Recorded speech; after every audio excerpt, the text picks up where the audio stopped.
பீகார் எடுத்தது. ஏன்? அங்கு பெரியார் பிறக்கவில்லை.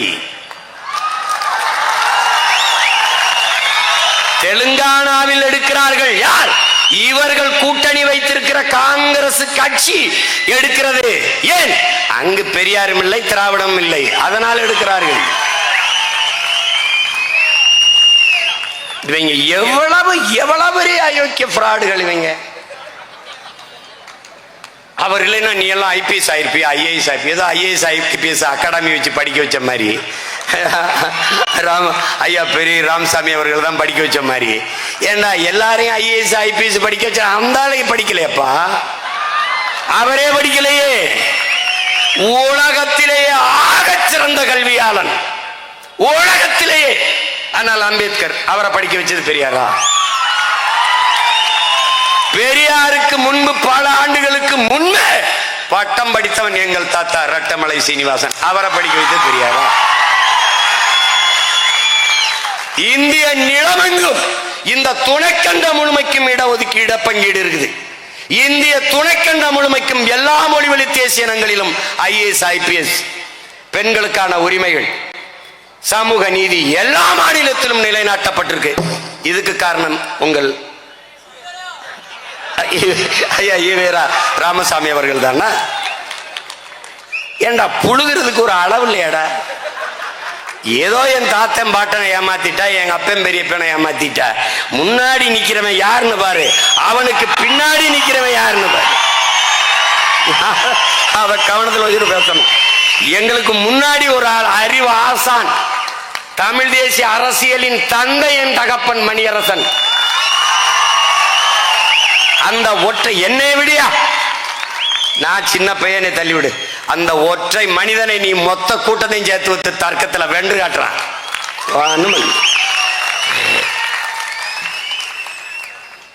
தோத்து போனேன், செத்து போச்சு. ஒரு கேள்விக்கு பதில் கிடையாது. ஒரு கேள்விக்கு. ஈவேரா ஐயா அவர்களுக்கு எந்த சம்பந்தம் இல்லாத உத்தரப்பிரதேசத்தில் தாழ்த்தப்பட்ட மகள் முதலமைச்சராக இருந்து ஆண்டுட்டு போயிட்டார்.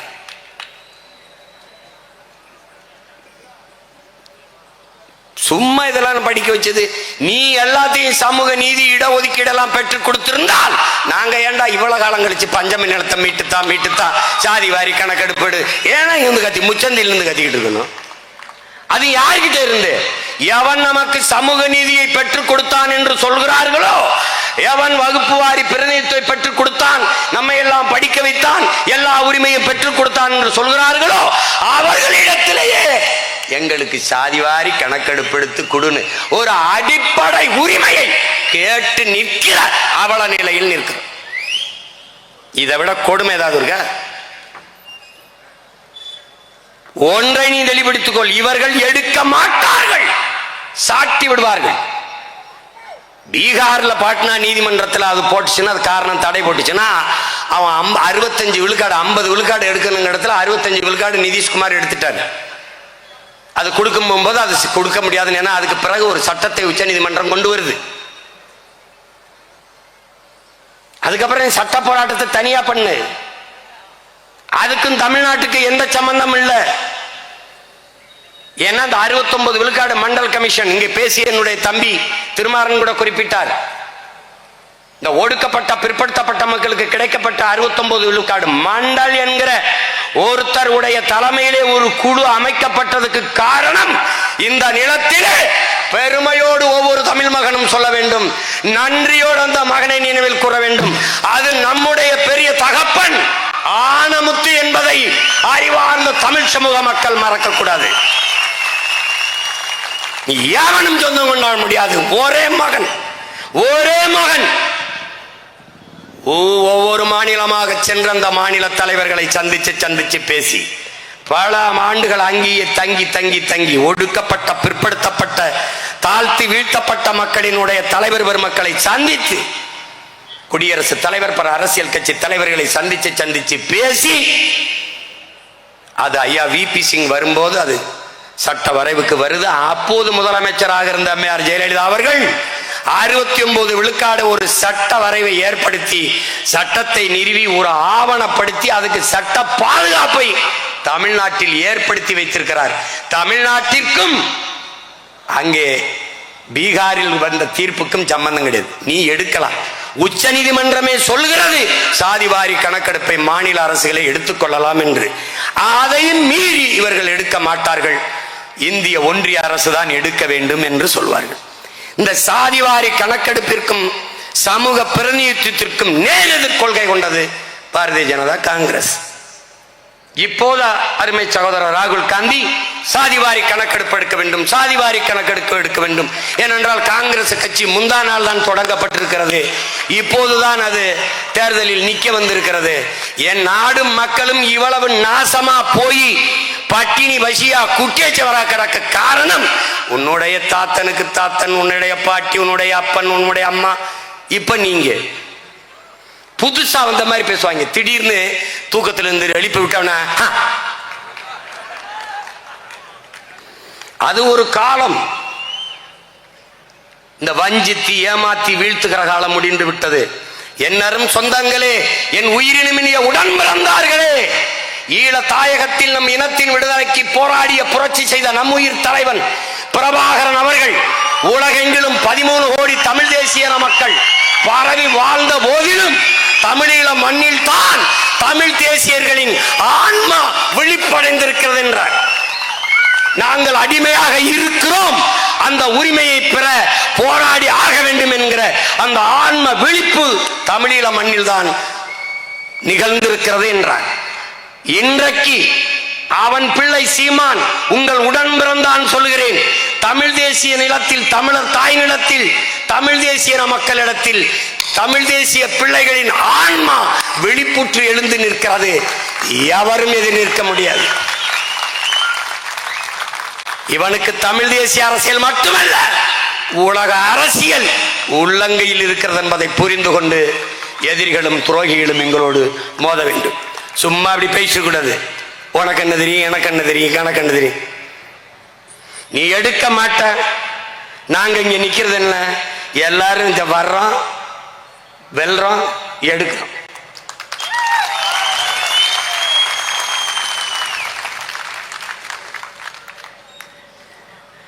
நமக்கு ஒரு வரலாறு வருது. தமிழ் தேசியர்கள் நின்றார்கள், வென்றார்கள் என்ற வரலாற்று பதிவை கொண்டு வர வேண்டும். தோற்றார்கள், துவண்டு போய் விடவில்லை. வீழ்ந்தார்கள், வீழ்ந்தே கிடக்கவில்லை, எழுந்தார்கள். ஏனென்றால் வீழ்வதல்ல தோல்வி, வீழ்ந்தே கிடப்பதுதான் தோல்வி. நீ என்னை வீழ்த்த முடியும் என்று வைத்திருக்கிற நம்பிக்கையை விட வீழ்ந்தாலும் நான் எழுந்து விடுவேன் என்று நான் வைத்திருக்கிற நம்பிக்கை மேலானது. இவர்கள் எடுக்க மாட்டார்கள். எது ஒன்றையும் சொல்லு, அத இந்திய அரசு எங்களுக்கு பணம் தரவில்லை, இந்திய அரசு அது தரவில்லை. கோழைகளின் கையில் அதிகாரத்தை கொடுத்துட்டு புலம்பிக்கு நிற்கிறான். பணம் தரல, ₹1 தர முடியாது. ₹1 விட என் நிலத்துல இருந்து உனக்கு வரி வராதுன்னு சொல்ல ஒரு துணிவு, ஒரு வீரம் ஒன்றும் கிடையாது. கேட்டா அதை சொல்ல எங்களுக்கு எவ்வளவு நேரம் ஆகும், நீங்களே சொல்லுங்க எவ்வளவு நேரம் ஆகும். என்னைக்கு தெரியும், என்னைக்கும் சொல்றது இல்லை. அதை சொல்ல எங்களுக்கு எவ்வளவு நேரம் ஆகும் சொல்லி பாருங்களேன். சொல்லாமலே டாஸ்மார்க்ல ரைடு போகுது, இடி ரைடு போகுது, என்னென்னமோ போகுது. அதுக்குள்ள ஏதோ கதவை பிடிட்டு பேசுவாங்க. பொறுக்கே 1,00,000 கோடி ஊழல்னாங்க, அப்புறம் ஒரு வாரம் கழிச்சு 1000 கோடிங்கிறாங்க, இன்னும் கொஞ்ச நாள் கழிச்சா 100 கோடிம்பாங்க, கடைசியா ஒண்ணும் இல்லை சரியாத்தான் இருக்கும்பாங்க. எங்க அண்ணன் ஏர்போர்ட் முந்தி சரக்கை வச்சுக்கிட்டு கறியை வறுத்து சாப்பிட்டு பேசுவாங்க பொழுது. அப்படியா அப்படியா வகுப்பு வாரி பிரதிநிதித்துவம் திராவிட ஆட்சியாளர்கள் எடுக்க மாட்டார்கள். நாங்கள் தமிழர்களுக்கு மட்டும் என்று சொல்லலையே. அருந்ததியருக்கு கொடுத்த 3 விழுக்காடு இடஒதுக்கீடை நீங்கள் இடஒதுக்கீட்டை ஏற்றிருக்கிறோம், உள்ஒதுக்கீட்டை தான் நாங்கள் எதிர்க்கிறோம். அது கொடுத்தாச்சு, சரி கொடுத்தாச்சு, அதுல முன்னுரிமை என்கிறதை எதிர்க்கிறோம். அதை ஏற்கல. ஃபர்ஸ்ட் பிரிஃபரன்ஸ் என்பதை நாங்கள் ஏற்கல. அதை நாங்கள் நீதிமன்றமே சொல்லுகிறது அது தவறு, சட்டப்படி தவறு, அப்படி கொடுக்க கூடாது என்று. நீ முன்னுரிமை என்பதாலே அவருக்கு போக மிச்சம் என்று எனக்கு வந்து விடுகிறது. அந்த 3 விழுக்காடை கொடுத்து விட்டீர்கள். என்னுடைய 18 ஆதி தமிழ்குடி பறையர் தேவேந்திரர் பழங்குடி மக்களுக்குள்ள அந்த 3 விழுக்காடை எடுத்து உள்ஒதுக்கீடாக அருந்ததிய மக்களுக்கு கொடுத்து விட்டீர்கள். ஆனால் நாங்கள் இழந்த 3ஐ 14 ஆண்டுகள் இழந்திருக்கும். அதனால சேர்த்து 5 விழுக்காடாக திருப்பி 20 விழுக்காடாக தாருங்கள் என்று கேட்கிறோம். எங்கிருந்து எடுப்பது? பொருளாதார அடிப்படையில் பொருளாதாரத்தில் பின்தங்கிய மக்களுக்கு 10 விழுக்காடு எங்கிருந்து எடுத்து கொண்டு வந்தீர்களோ அங்கிருந்து எங்களுக்கு இந்த 5 விழுக்காடை கொண்டு வாருங்கள். இல்லையே இடம். திருமணத்துக்கு போறோம், 1000 பேர் வருவாங்கன்னு சமைச்சிடறாங்க, சாப்பாடு தீந்துருது. அப்ப என்ன பண்ணுவாங்க? இன்னொரு 200 பேருக்கு சாப்பாடு தேவைப்படுது. என்ன பண்ணுவாங்க? மறுபடி சமைப்பாங்க. அப்ப 100 லட்டு இருக்கு, எல்லாருக்கும் கொடுத்தாச்சு, பத்தல. அப்ப இன்னொரு 50 லட்டை உருட்டுதான் உனக்கு வேலைய. நீதான் ரொம்ப நல்லா உருட்டுவியப்பா, உருட்டு.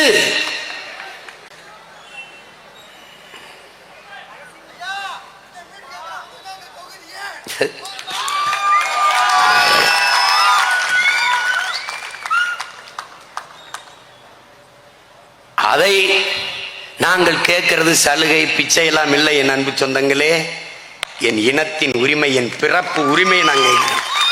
நான் எவன்டையும் பிச்சை எல்லாம் கேட்கல, நான் சலுகை கேட்கல, உரிமை கேட்கிறேன். அதை கவனத்தில் வச்சுக்கிட்டு நீங்க பேசணும். இதை பஞ்சமர் நிலம் கேட்கிறோம்னா அதை பிச்சை கேட்கிறோம்னா என் உரிமை. இந்த வெள்ளைக்காரன் எங்களுக்கு 12 லட்சம் ஏக்கரை கொடுத்தான்னா அவன் அங்கிருந்து பிரிட்டன்ல இருந்து வரும்போது தோலை தூக்கிட்டு வந்த இடம் இல்ல, என்னுடைய பூர்வீக இடம். அது என்னிடத்தில் இருந்து எடுக்கப்பட்டது, பறிக்கப்பட்டது. அவை அவன் பேரன்பின் காரணமாக பெருந்தன்மையோடு எடுத்து திருப்பி எனக்கு கொடுத்தான். வெள்ளைக்காரன் கொடுத்த நிலத்தை இந்த கொள்ளைக்காரன் எடுத்தான். அதை தடுக்க நாங்கள் கூடியிருக்கோம், அவ்வளவுதான். திருப்பி எடுக்க நாங்கள் திரண்டிருக்கோம், அவ்வளவுதான்.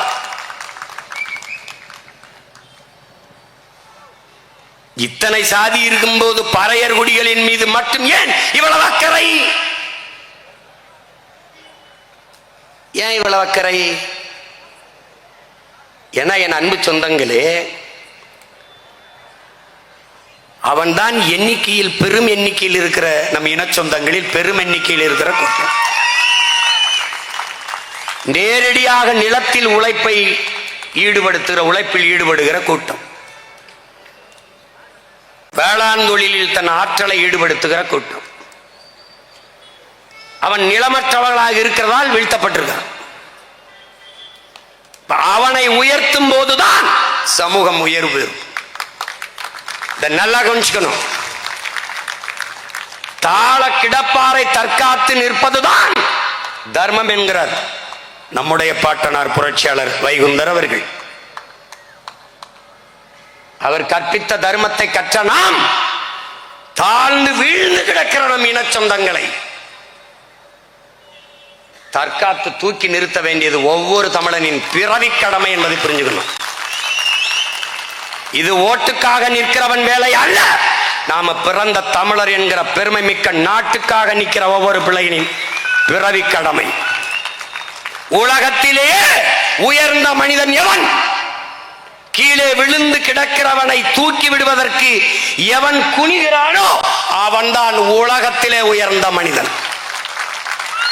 கீழே விழுந்து கிடக்கிறவன் எவனோ அல்ல, என்னவன், என் ரத்தவன், ஆதி தமிழ் மகன் கீழே இருக்கிறான்.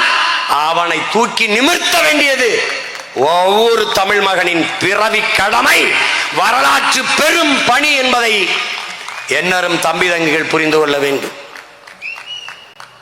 சாதிய ஏற்றத்தாழ்வுகளை வைத்துக் கொண்டு சமூக மேம்பாடு, சமூக முன்னேற்றம் என்று பேசுவதெல்லாம் மலக்குழியின் மேலே போடப்படுகிற மல்லிகை பந்தலை போல, சாக்கடை குழியின் மேலே போடப்படுகிற சந்தன பந்தலை போல ஒன்றாகும் என்கிறார் புரட்சியாளர் அண்ணல் அம்பேத்கர் அவர்கள். இந்த சாதிய ஏற்றத்தாழ்வுகளை வைத்துக் கொண்டு சமூக முன்னேற்றம் பேசுவது எப்படிப்பட்ட இழிநிலை கேவலம் என்பதை அறிவார்ந்த தமிழ் சமூக சொந்தங்கள் புரிந்து கொள்ள வேண்டும். ஒரு சமூகம் சரியாக முன்னேற வேண்டும் என்றால் எல்லோரும் சமமாக வளர்ந்து முன்னேற வேண்டும், வாழ வேண்டும். அதுதான் சமூக முன்னேற்றம்.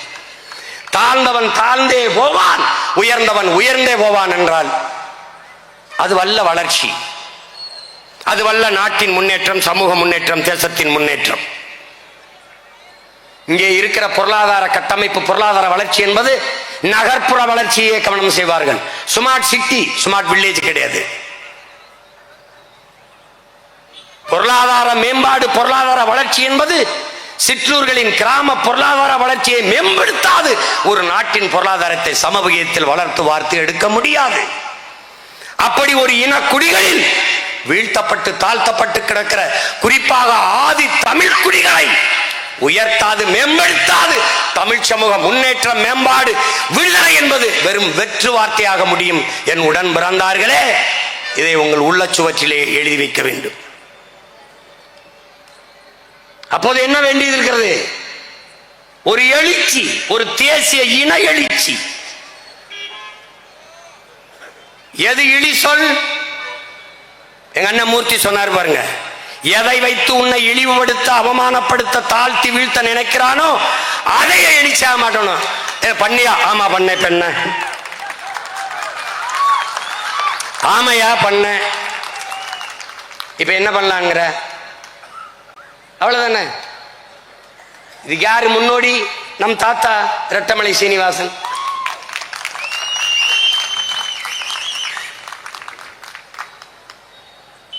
பிறப்பினாலே உயர்ந்தவன் தாழ்ந்தவன் என்று பேதம் பாராட்டுகிற இந்த வர்ணாசிரம தர்ம கோட்பாடுகளை தகர்த்து ஒரு மாற்று கோட்பாட்டை உருவாக்கி கொள்ளாத வரை உனக்கு விடுதலை இல்லை. யாரு? அவர் கற்பித்ததுதான். அதுக்கு என்னடா வழி? அதை அவரே சொல்றாரு. இந்த கூட்டத்திலே எவன் பறையன் என்று கேட்டால் நான் தான் என்று எழு, திமிரி எழு. எந்த சொல் இழி சொல் என்று உன் மீது சுமத்தப்படுகிறதோ அந்த சொல்லை எழுச்சி சொல்லாக நீ மாற்றாத வரை உனக்கு விடுதலை இல்லை. நான் சொல்லல, நம்முடைய தாத்தா ரெட்டமலை சீனிவாசன்.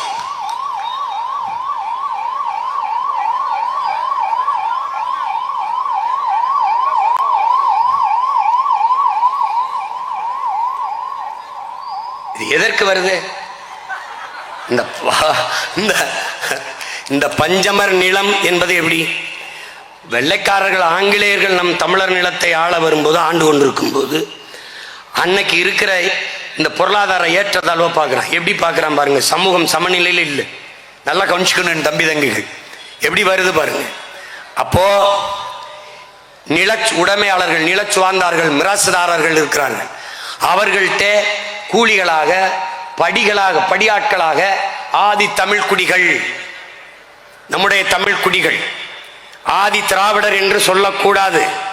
நம்முடைய தாத்தா நல்லா கவனிச்சுக்கணும். பாவலரேறு பெருஞ்சித்திரனார் அவர்கள் ஆதி திராவிடர் என்பது வரலாற்று பிழை, வரலாற்று பிழை. அரிஜன் என்பது காந்தியின் புரட்டு, காந்தியின் புரட்டு. தலித்து என்பது தமிழின இழப்பு. தாழ்த்தப்பட்டவன் என்பது தன்மானமின்மை, தாழ்த்தப்பட்டவன் என்பது தன்மானமின்மை. அந்த சொல்லை நீங்கள் ஆழ்ந்து கவனிக்க வேண்டும் என் உடன் பிறந்தார்களே.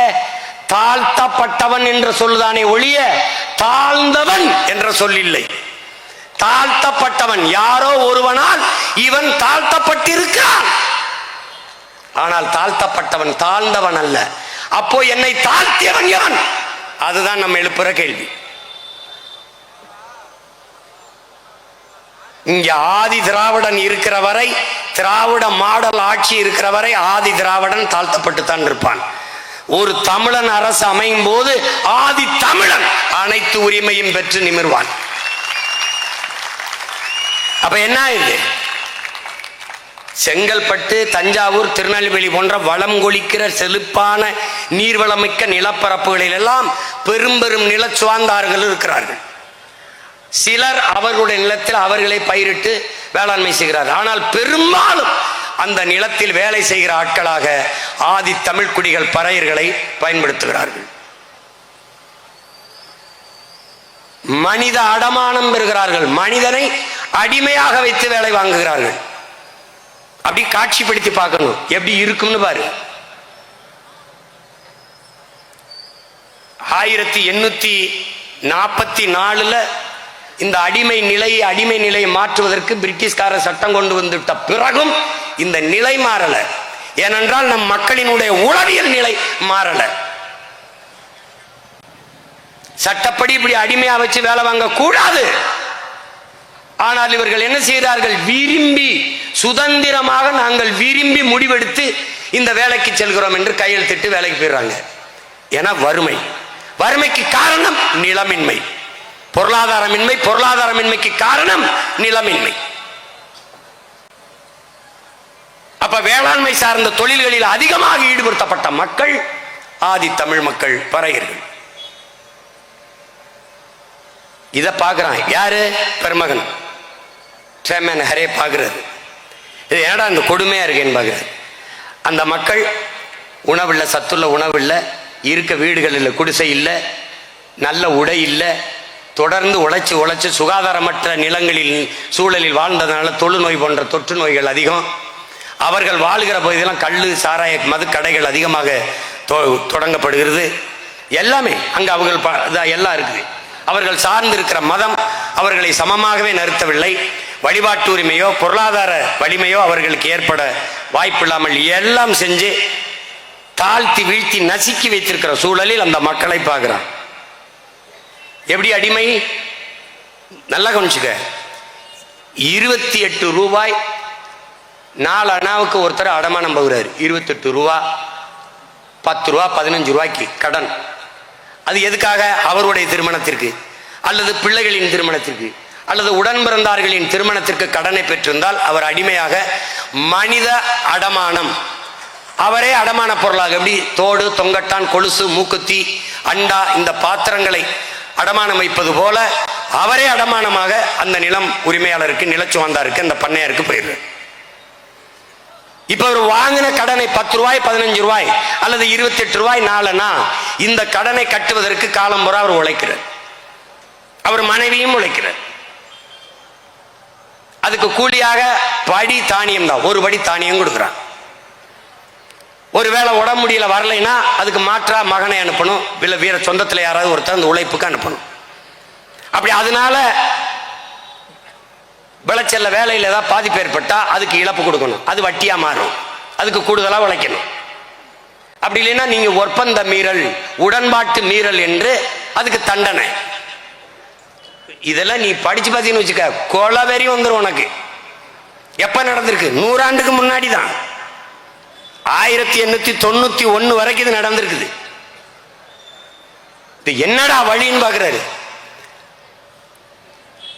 அப்ப இந்த மாதிரி இந்த சட்டப்படி இது தப்பு, வாங்க வழக்கு போடலாம்னா மக்களுக்கு பயம், நம்மளை சிறைப்படுத்தி விடுவார்களோ என்று அஞ்சுகிறார்கள். காரணம் கல்வி அறிவில்லை, கல்வியை பெற முடியல. அதனால என்ன, முதலாளி எவ்வளவு நமக்கு கொடுத்துருக்கான், எவ்வளவு கொடுக்க வேண்டியது இருக்கு, நம்ம எவ்வளவு உழைச்சிருக்கோம், இந்த கணக்கை பார்க்க முடியல. காரணம் கல்வி இல்லை. அவன் எழுதி வைக்கிறது தான், அவன் சொல்றதான் கணக்கு. ஆனால் இவர்கள் நீதிமன்றத்தில் போய் அதை எதிர்க்கிறதுக்கு முடியல. ஆனால் முதலாளிகள், நில உடைமையாளர்கள் ஒப்பந்த மீறல் என்று நீதிமன்றத்தில் போய் இவர்கள் மீது நடவடிக்கை எடுக்க வாய்ப்பு இருந்திருக்கு. அது எப்படி? ஆங்கில நீதிபதிகளும் இந்திய நீதிபதிகளும் முதலாளிகளின் பக்கமே நின்றார்கள், உழைக்கும் மக்கள் பக்கம் நிக்கலை. இன்னைக்கு இருக்கிற நீதிமன்றங்கள் போலவே அதேதான் இன்னும் தொடருது. கூட்டத்தை அதே இடத்தில் தான் நடக்க வேண்டுமா? இல்லை எஜமான், உங்க வீட்டு வாசல்ல கூட அனுமதி கொடுங்கள், நடத்திக் கொள்கிறோம். உங்க பிள்ளைகளுக்கும் சேர்த்தா முச்சந்திலிருந்து நாங்க எல்லாம் சொந்தக்காரனும் குடி கத்திக்கிட்டு இருக்கோம். உங்க வாரிசுகளுக்கும். நீங்க படிச்சு நீதிபதி ஆயிட்டியா ஏசம்மா? உங்க சந்ததியினரை யோசிச்சு பாருங்க ஏசம்மா. இதே மொத்த இடத்தையும் வாங்கி எங்க சட்டப்பையில வச்சுக்கிட்டு போற மாதிரியே பேசிட்டு இருந்தா இப்படி எப்படி? இது உங்க ஐயா ராமசாமி அவர்கள் பெற்றுக் கொடுத்திருந்தா நாங்க ஏன் முச்சந்தியில் நின்று மூச்சு முட்டை கத்திக்கிட்டு இருக்கோம்? எல்லா நோய்க்கும் ஒரு மருந்து இருக்கும் பாருங்க. காய்ச்சல் இந்தா, தலைவலி இந்தா, வயிற்று வலி இந்தா, கால் வலி இந்தா, ஒரே மாத்திரை வச்சிருக்க மாதிரி. படிப்பு அவர் தான், சரக்கடிப்பு அவர் தான், கற்பழியா எல்லாம் அவர் தான், வேலை வாய்ப்பு அவர் தான், பெண்ணியெல்லாம் அவர் தான். எல்லா நோய்க்கும் ஒரே மாத்திரை, எல்லா சமூக மாறுதலுக்கும் ஒரே ஆள் தான். அவர் தான் படிக்க வச்சாரு. அண்ணாதுரை யார் படிக்க வச்சாரு? பதில் இல்லை. அன்பழக நெடுஞ்செழியனை யார் படிக்க வச்சது? பதில் இல்லை. எங்களுக்கு நல்ல தெளிவு இருக்கு. எங்களை படிக்க வச்சது எங்க ஆத்தாளப்பனும். பலாயிரம் பள்ளிக்கூடத்தை திறந்து படிக்க வச்சது எங்க தாத்தா காமராஜ். பலாயிரம் டாஸ்மார்க்கை திறந்து குடிக்க வச்சது நீங்க, உங்க அப்பா, உங்க ஆளுக. போதையின் பாதையில் செல்லாதீர்கள், உங்கள் அப்பா கேட்கிறேன். நன்றாக பேணி பாதுகாத்த உங்க உடம்பை எதற்காக நீங்கள் இப்படி செய்கிறீர்கள்? சேலம் மாவட்டத்தில் டாஸ்மார்க் வியாபாரம் குறைஞ்சு போச்சா? சேலம் மாவட்டத்தில் டாஸ்மார்க் வியாபாரம் குறைஞ்சு போச்சா? தஞ்சாவூர்ல குறைஞ்சு போச்சா? என்னது விசாரிங்க. இதெல்லாம் என்ன வருது? நம்பர் 1. எந்த கொம்பனாலும் குறை சொல்ல முடியாத ஆட்சியில் வருகிறது. நம்பர் 1 முதலமைச்சரின் ஆட்சியில் வருது. எதுல நம்பர் 1? எந்த தகுதியும் இல்லாத இந்த நிலத்திலே ஒருவர் முதலமைச்சர் ஆயிருக்கார் என்றால் அதில் நம்பர் 1 நம்ம ஒண்ணுதான்.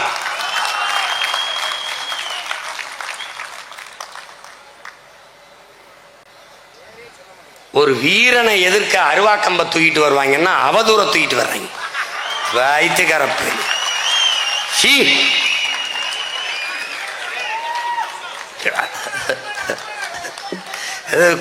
கொடுமை. அப்ப என்ன நடக்குது? எதற்காக பஞ்சமர் நிலம் வருதுங்கிறத நீ புரிஞ்சுக்கணும். அப்ப அவர் என்ன பண்றாங்க? இந்த பாரு, இதே செங்கல்பட்டுல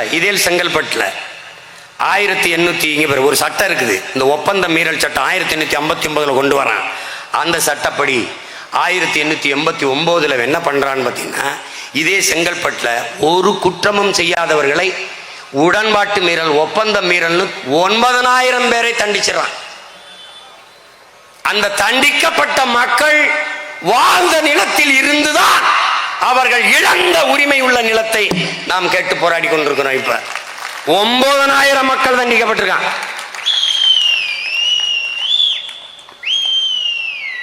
உண்மையிலேயே நாம் பெரியார் என்று சொல்ல வேண்டும் என்றால் ட்ரெமன் ஹெரே தான் சொல்லணும். உண்மையிலே தமிழர்கள் பெரியார் என்று போற்ற வேண்டும் என்றால் தவிச்ச வாய்க்கு குடிக்க தண்ணி கொடுத்த எங்களுக்கு பெண்ணி குவிக்கவர்களை தான் நாங்கள் பெரியார் என்று கொண்டாடி இருக்கணும்.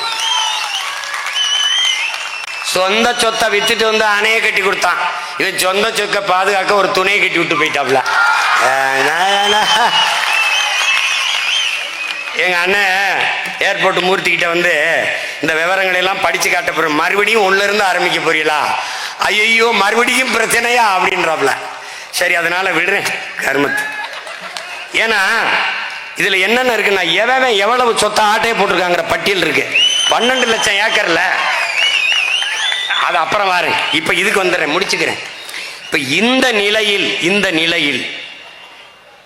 இந்த மக்களுக்கு உரிய உரிமை கிடைக்க என்னடா வழின்னு பார்க்கிறார். இந்த நிலையில் இருந்து இவர்களை மீட்க காக்க என்ன வழி? இவர்கள் கல்வி கற்க முடியவில்லை. அதற்கு காரணம் பொருளாதாரம் இல்லை. பொருளாதாரத்தில் வலிமையடைய முடியாததற்கு காரணம் நிலம் இல்லை. இதுதான் அவர் தெரிந்துகிட்டது. அப்ப என்ன பண்ண வேண்டியது? கொஞ்சம் நிலம், கொஞ்சம் வாழ, கொஞ்சம் குடிசை, பிள்ளைகள் படிக்க கல்வி, உழைப்பை வெளிப்படுத்துவதற்கான சுதந்திரம், உழைப்பை கொடுப்பதற்கு ஒரு சுதந்திரம், தன்மானம். இந்த நிலை இருக்கல, இப்ப இருக்கிற கஷ்டப்படுற இந்த இழிநிலையிலிருந்து மீள்வதற்கு இவர்களுக்கு இருக்கிற ஒரே வாய்ப்பு அவர்களுக்கு நிலத்தை கொடுப்பதுதான் என்று புரட்சியாளர் அம்பேத்கர் பிறந்த ஆண்டான 1891 பிரிட்டிஷ் பாராளுமன்றத்தில் 17 பகுதிகளை கொண்ட ஒரு பக்கத்துக்கு கொண்ட ஒரு அறிக்கையை கொண்டு போய் தாக்கல் செய்த பெருந்தகை ஜேம்ஸ் ட்ரெமன் ஹெரே என்கிற இந்த படமாக நிற்கிற மகன். அந்த மகன் போராடி இந்த வீழ்த்தப்பட்டு தாழ்த்தப்பட்டு கிடக்கிற இந்த தமிழ் சமூக மக்கள் ஆதிக்குடிகள் உயர்வு பெற மேம்பட அவர்களுக்கு பெற்றுக் கொடுத்த நிலம்தான் 12 லட்சம் ஏக்கர். 1892ஆம் ஆண்டு அந்த சட்டம் நிறைவேறுகிறது. 1892 இருந்து 1933 வரை அந்த நிலம் அவர்களுக்கு கொடுக்கப்படுகிறது. என்ன நடந்திருது?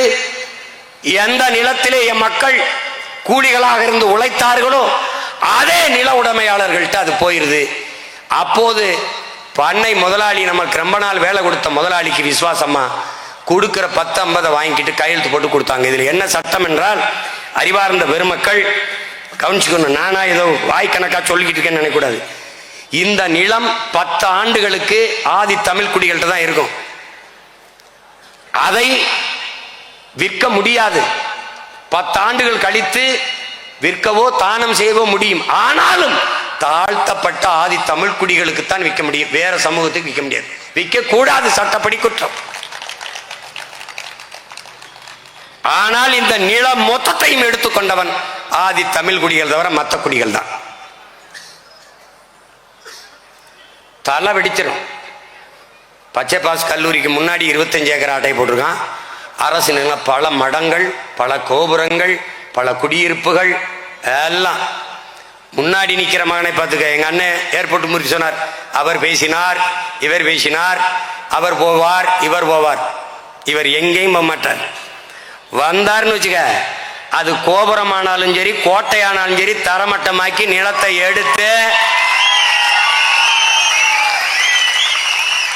இதுல ஏன் நான் உறுதியாக இருக்கிறேன் என்றால், நிலத்திற்காக போராடி உயிர் நீத்த மறவர்களின் மக்கள் நாங்கள்.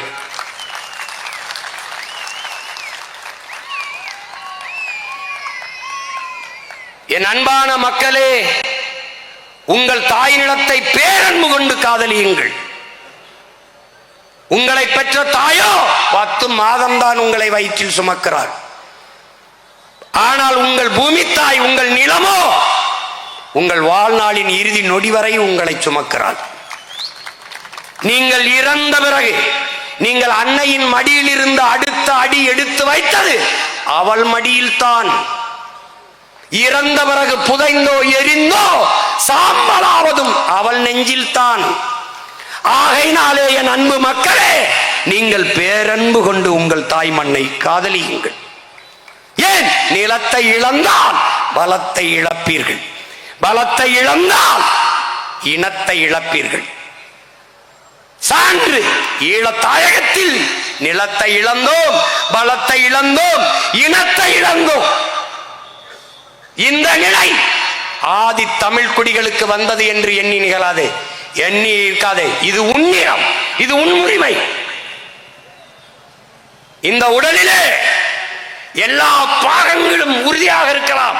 ஆனால் என் அன்பு தம்பி தங்கைகளே, என் உடலை சுமந்து நிற்கிற இந்த கால் உறுதியாக இல்லை என்றால் என் உடல் நோயுற்ற உடல் தான்.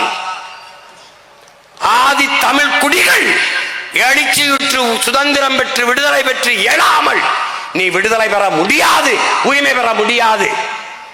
ஆதி தமிழ் குடிகளை மதிப்பதற்கு பதிலாக பன்னெடுங்காலமாக இந்த மக்கள் மிதித்து வைத்திருப்பது கொடுமை.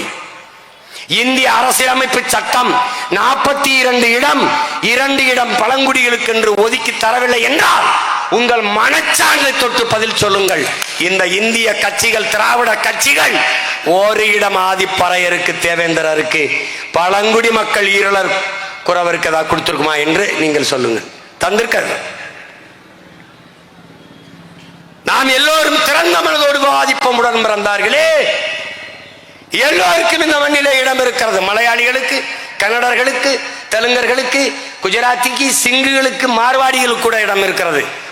கவுன்சிலர் ஆகியிருக்கார்கள், சட்டமன்றத்துக்கு சென்றிருக்கிறார்கள், நடந்திருக்கிறது. ஆனால் என் ஆதிக்குடி பீர்வய குடியிலே சாலவை தொழிலை செய்கிற வண்ணான் வார்டு கவுன்சிலராகி நீ பார்த்தது உண்டா? முடிதிருத்திர மருத்துவர் குலத்திலே இருக்கிற மகன் சட்டசபைக்கு சென்றதை நீ பார்த்தது உண்டா? ஆதி தாய்க்குடி குறவர் குடியில் ஒருவன் உள்ளே சென்றதை நீ பார்த்தது உண்டா? போயர், ஒட்டர், சாலியர் எவரையாவது நீ பார்த்தது உண்டா? சொல், யாருக்காவது ஒருவனுக்கு உண்டா? ஏன் தமிழ் தேசிய அரசியல் என்று கேட்கிறார்களே? நாம் தமிழர் கட்சி வந்த பிறகுதான் சாலியருக்கு இடம், குறவருக்கு இடம், வண்ணாருக்கு இடம், குயவர் குடிக்கு இடம், முடிதிருத்திர மருத்துவர் குடிக்கு இடம் என்று நிறுத்தி அழகு பார்க்கிறது. ஒரே ஒரு வீடுதான் அண்ணா இருக்கிறது என்றார். ஒரு வீடு, நீ ஒரு வீடு அல்ல, ஒட்டுமொத்த தமிழினமும் உன்கூட நிற்கிறது, களத்தில் நில் என்று சொன்னேன். தோற்றேன், ஆனாலும் திமிரோட தோற்றேன்.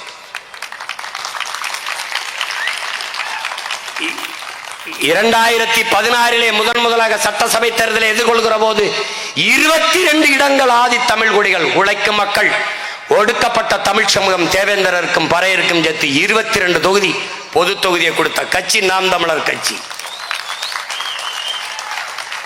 இன்னும் வரை பட்டியல் பிரிவிலே வைக்காதே. நாங்கள் பல்லர் அல்ல. பல்லர் என்பது குடியின் பெயர் அல்ல. நானும் பல்லன், நீனும் பல்லன், எல்லோரும் பல்லன். காரணம், நிலம் பள்ளமாக இருந்தது. பள்ளு என்றால் உழவு, உழவு செய்கிற ஒவ்வொருவனும் பல்லன். பலன் ஒரு பள்ளு பாடல்கள் இருக்கிறது, முக்கூடர் பள்ளு என்று. பல்லென்றால் உழவு என்று பொருள், பல்லன் என்றால் உழவன் என்று பொருள், உழவன் என்றால் வேளாளன் என்று பொருள். காரண பெயர் வல்லன், குடி பெயர் உழவன், வேளாளன். நானும் வேளாளன், நீனும் வேளாளன். அதனால்தான் வேளாண்மை செய்தால் கொங்கு வேளாளர், வீரகோடி வேளாளர், அவர் தேவேந்திர குல வேளாளர். வேளாண்மை செய்கிறவன் வேளாளன். அறிவிக்க சொல்லி போராடினோம். பட்டியல் சமூகத்தில் எடு என்னை. தாழ்த்தப்பட்டவனாக இருந்து தன்மானத்தை இழக்க தமிழ் மகன் நான் தயாராக இல்லை. இல்லை, அந்த பட்டியல் பிரிவில் இருந்தால் உனக்கு சலுகை, சலுகை வேண்டாம். என் தேர்ந்த செருப்புக்கு சமம் வேண்டாம். எனக்கு வேண்டியது என் உரிமை. அப்ப என் உரிமை என்ன? என்னை ஏத்து. எதுல ஏத்து? பிசி எம்பிசில ஏத்து. பேக்வர்ட், மோஸ்ட் பேக்வர்ட்ல கொண்டு போ. இதுல 15 இருக்கா? 18ல 3 எடுத்து கொடுத்துட்டியா? மீதியை கொண்டாந்து 5 வை, 20. ஷெட்யூல் ட்ரைப்ஸ், எஸ்சி எஸ்டி, அந்த எஸ்டிக்கு கொடுத்துட்டு, எஸ்சி கொடுத்துரு, எல்லா பழங்குடி மக்கள் கொடுத்து, மீதி பறையர் தேவேந்தர் நாங்கள் இருக்கோம். பிரி எங்களுக்கு குடிய எண்ணு. தேவேந்தரர் எவ்வளவு எண்ணு, எண்ணிக்கைக்கு ஏற்ப பிரிச்சு கொடுத்துரு, அவ்வளவுதானே. என்னை தாழ்த்தப்பட்டவன் என்று சொல்ல நீ யார்? இங்கே தமிழனின் எவனும் தாழ்த்தப்பட்டவன் அல்ல. அந்த நிமிர்வு ஒவ்வொருத்தனுக்கு இருக்கணும். தமிழன் பெருமைக்குரியவன். காரணம், தமிழ் பெருங்குடியிலே பிறந்ததனாலே அவன் பெருமைக்குரியவன். யாரு? புரட்சி பாவலர். நிமிர்ற. உலகிற்கு அறிவை கடன் கொடுத்த இனத்தின் மக்களடா நாம். நமக்கு வந்து சொல்லி கொடுப்பான், நான் தான் படிக்க வச்சேன், நான் தான் இது பண்ணி வச்சேன். பாரதேசி பயிலு.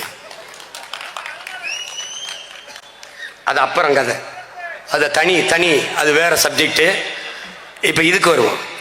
இந்த நிலையில்தான் பெருமகனார் இந்த ஜேம்ஸ் பிரேமன் ஹரே 12 லட்சம் ஏக்கரை கொண்டு வந்து கொடுக்கிறார். இதுல பல இடங்களை எல்லா பயிலும் ஆக்கிரமிச்சிட்டான். இதுல நுட்பமா ஒன்றை, இதையாவது எங்க அண்ணன் ஏர்போர்ட் மூர்த்தி என்னை சொல்ல அனுமதிக்கணும். அது கோச்சு கூட என் மக வேற துர்க்கா போய் ரொம்ப போராடி இதெல்லாம் அச்சு எடுத்துட்டு வந்துச்சு. அண்ணா இதை மட்டும் சொல்லிக்கிறேன்னா, இந்த பாருங்க, இந்த பஞ்சமர நிலம் இருக்குல்ல, இந்த நிலத்துல நம்ம இடத்துல வீடு கட்டும் போது ஐயா பெருமகனார் கருணாநிதி அவர்கள் போட்ட சார், இதை பாருங்க, ஆதி ஆந்திர சமூகத்தை சேர்ந்தவர்களுக்கு வீட்டு மனைகள் வழங்கி அத குடிமனை பட்டா வழங்கிடணும். நில உரிமை பத்திரம் பட்டா வழங்கிடு ஆதி ஆந்திரர்களுக்கு. ஆதி தமிழ் குடிகளுக்கு வீட்டு மனை பட்டா கொடுக்காத, நில உரிமையை கொடுக்காத, குடியிருப்புகளை கட்டி வாடகைக்கு விட்டுரு. ஏய், இதுக்கு எல்லாம் கிட்ட வாப்பா. இது இங்கிலீஷ்ல இருக்குப்பா, அதை நான் தமிழ்ல படி சொல்றேன். எனக்கு என் தாய்மொழி உலகத்திலே சிறந்த மொழி இருக்கும்போது நான் என்ன இன்னொருத்த மொழியில உனக்கு விளக்குன்ற பேரு. இந்த குவார்டர்ஸை கட்டி எங்களுக்கு வாடகை விட்டு, ஏன் நிலம் எனக்கு உரிமையா இருக்கக்கூடாதுல்ல? என் நிலத்தை எடுத்த அயோக்கிய பைய எனக்கு வீடை கட்டி வாடகைக்கு விட்டு விட்டு, ஏன்னா வாடகைக்கு வந்த பயலுக, வாடகைக்கு வந்த பயலுக்கு எங்களுக்கு வாடகைக்கு விட்டு வண்டி ஓட்டிக்கிட்டு இருக்கான்.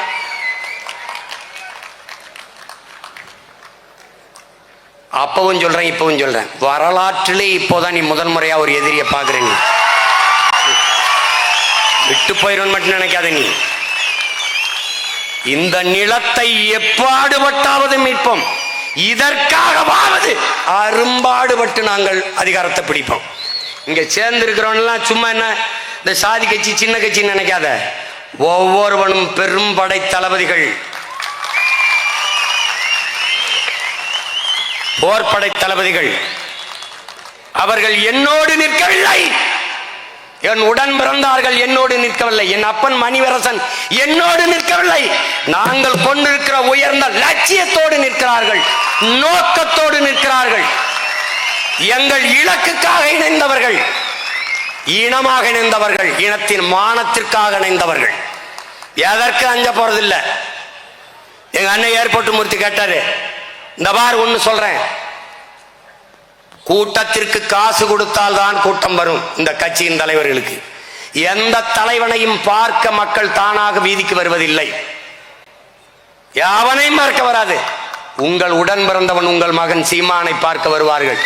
காரணம் என்ன? காரணம் என்ன? அவன் தலைவன் என்று இல்லை, அவன் தன் மகன், தன் உடன் பிறந்தவன், தன் சித்தப்பன், தன் பெரியப்பன், தன் மாமன், தன் பேரன் என்று பார்க்க வருவார்கள். அவன் எனக்கானவன், எனக்கான குரலாக அவன் பேசுவான். நான் எண்ணுவதை, நான் பேச நினைப்பதை அவன் அஞ்சாமல் பேசுவான். அடக்குமுறை ஒடுக்குமுறைக்கு பயப்படாமல் பேசுவான். எங்கள் தாத்தா தெய்வ திருமகன் எங்களுக்கு போதித்தது போல உண்மையை பேசு, உறக்க பேசு, உறுதியாக பேசு, இறுதி வரை பேசு, நீயே உண்மையான வீரன் என்று சொன்னதை போல உறக்க பேசுகிறோம், உண்மையை பேசுகிறோம். அதனால என்னை பார்க்க வருவான். மற்ற கட்சி தலைவர்கள் மாநாடு போடுவார்கள், பார்ப்பாய் காணொலியிலே எல்லோரும் பேசிக் கொண்டிருப்பார்கள். 9 மணி ஆனவனை தலைவர் பேச ஆரம்பிக்கும் போது கூட்டம் கலைந்து போய்விடும், நாற்காலியை பெற்று பேசிக் கொண்டிருப்பார்கள். ஆனால் உங்கள் மகன் பேச ஆரம்பிக்கும் போது எங்கு நிற்பானோ தெரியாது. என் குரல், என் அன்பு சொந்தங்களே என்று காற்றில் கரைந்த உடனே எங்கிருந்து வந்து கொடுவான தெரியாது. நான் பேச்சை முடித்து நன்றி வணக்கம் சொல்லுகிற வரை அசையாமல் நிற்பான். காரணம் ரத்த உறவு, இன உறவு, லட்சிய உறவு, குடும்ப உறவையும் தாண்டி ஏற்றுக்கொண்ட கொள்கை உறவு நிற்பான். தமிழ் பேரினத்தின் வரலாறு, தமிழர்கள் ஒன்று திரண்டார்கள், நின்றார்கள், வென்றார்கள் என்ற பதிவுதான் வரும். அந்த திமிரில் அசைக்க முடியாத நம்பிக்கையில் தான் பஞ்சமர் நில மீட்பு, பைந்தமிழர் உரிமை மீட்பு. ஆதி தமிழர் விடுதலை இல்லாது மீதி தமிழர் விடுதலை வெல்லாது. எங்களுக்கு எவ்வளவோ பரவாயில்ல, அம்மையார் ஜெயலலிதா ஆதி தமிழ் மகனை இங்க பாரு, அண்ணன் ஆ ராஜாவை வந்து பொது தொகுதி பெரம்பலூர்ல நிக்கிறாரு, தனி தொகுதியா இருக்கும்போது வெல்றாரு. அப்ப அந்த தொகுதியில பறையர் மட்டும் ஓட்டு போட்டு தான் வென்றாரா? இல்ல, எல்லாரும் போட்டிருக்கான். இப்ப பொது தொகுதி ஆயிடுச்சு, நின்னா எல்லாரும் போடுவான், வெல்வாரு. ஆனால் கட்சியின் தலைவரை தூக்கி நீலகிரிக்கு மாத்துது. ஏன்? தாழ்த்தப்பட்டவனா பாக்குது. நாம நம்ம அண்ணனை தமிழ் மகனா பார்க்கிறோம். அதே காலத்தில் அன்றைக்கு ஆண்டு கொண்டிருந்த அம்மையார் ஜெயலலிதா அவர்கள் அருகிலே இருக்கிற திருச்சியிலே பார், தலித்து எழில்மலை, அவரை பொது தொகுதியிலே நிறுத்தி வெல்ல விட்டால் யாரு சமூக நீதிக்கானவர், யாரு புரட்சி பேசுறது, யாரு செயல்படு, என்ன கொடுமை பாரு. தாழ்த்தப்பட்டவன், வீழ்த்தப்பட்டவன் என்று சமூகத்தால் புறக்கணிக்கப்பட்ட அருந்ததி மகன் ஒருவரை ஐயா தனபால் அவர்களை 2 முறை சபையின் நாயகராக்கி உட்கார வைத்து, ஐயா தனபால் அவர்கள் வரும்போது நாட்டின் முதலமைச்சர் உட்பட எல்லோரும் எழுந்து நிற்கிற உயரத்தில் உட்கார வைத்த அழகு பார்த்த அந்த பெருமகள், இவங்களை ஒரே வார்த்தை, இவங்களை ஒழிக்கணும். எதுக்கு இவ்வளவு பேர் சேர்ந்து கத்துறாங்க? ஒரே வார்த்தை, முடிக்கணும்.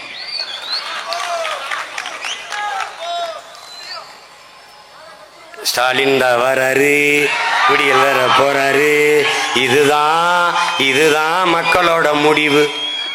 இப்ப மக்களோட முடிவு முடிக்கணும்.